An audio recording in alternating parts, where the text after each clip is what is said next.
India అనేది కూడా వాళ్ళ వైపు నుంచి వస్తున్నటువంటి వాదన. చూద్దాం మరి గవర్నమెంట్ ఎట్లా రియాక్ట్ అవుతుంది. సో గవర్నమెంట్ మళ్ళీ డివిజన్ బెంచ్ కి వెళ్ళడము, మేము అది చేస్తాం ఇది చేస్తాం అని చెప్పేసి వీరంగాలు ఆ పట్టుదలకు వెళ్లాల్సినటువంటి అవసరం లేదు. ఎందుకంటే ఇప్పటికే సఫర్ అవుతున్నారు.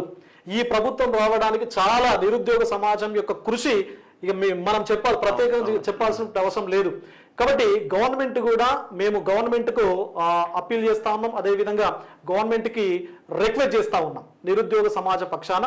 సో ఇప్పుడు ఇచ్చినటువంటి గౌరవ హైకోర్టు ఇచ్చినటువంటి జడ్జిమెంట్ ఏదైతే ఉందో సో దాన్ని ప్రాతిపదికగా తీసుకొని మీరు ఫర్దర్ స్టెప్స్కి వెళ్ళండి.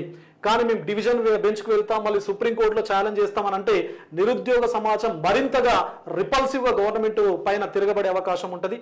అండ్ అది మంచిది కూడా కాదు, ఎందుకంటే వాళ్ళు లేకపోతే ఈ ప్రభుత్వం లేదు అని చెప్పేసి తప్పనిసరిగా గుర్తించాల్సినటువంటి అవసరం ఆవశ్యకత ఎంతైనా ఉన్నదన్న. ఎనీవే థ్యాంక్ యూ అన్న, thank you very much. So ఒకటి మాత్రం చాలా స్పష్టం, ఒక 3 నెలల సమయం ఇంకొంత జరిగిందేదో లేట్ అయిందేదో అయ్యింది. సో మళ్ళీ రీవాల్యుయేషన్ చేసి ఫ్రెష్ గా రిజల్ట్స్ ప్రకటిస్తే ఎవరికి ఇబ్బంది లేదు. కోర్టు కూడా అదే చెప్తుంది, కోర్టు తీర్పును మనం గౌరవించాల్సిందే.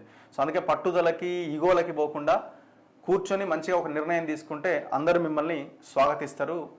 బాగా మంచి పని చేశారు, సరే ఆలస్యం జరిగినా మీరు కొంత ఈ ఇబ్బంది పెట్టే ప్రయత్నం చేసినా పాత ఇబ్బందులు మర్చిపోయి పర్టికులర్గా ఈ విషయంలో గ్రూప్ 1 విషయంలో సో నిరుద్యోగులు కూడా కొంత ఆలోచిస్తారు మీ గురించి. సో ఇమీడియట్గా ఇది ముఖ్యమంత్రి చేతిలో ఉంది, కోర్టు చెప్పిన దాన్ని యాజ్ ఇట్ ఈస్గా ఫాలో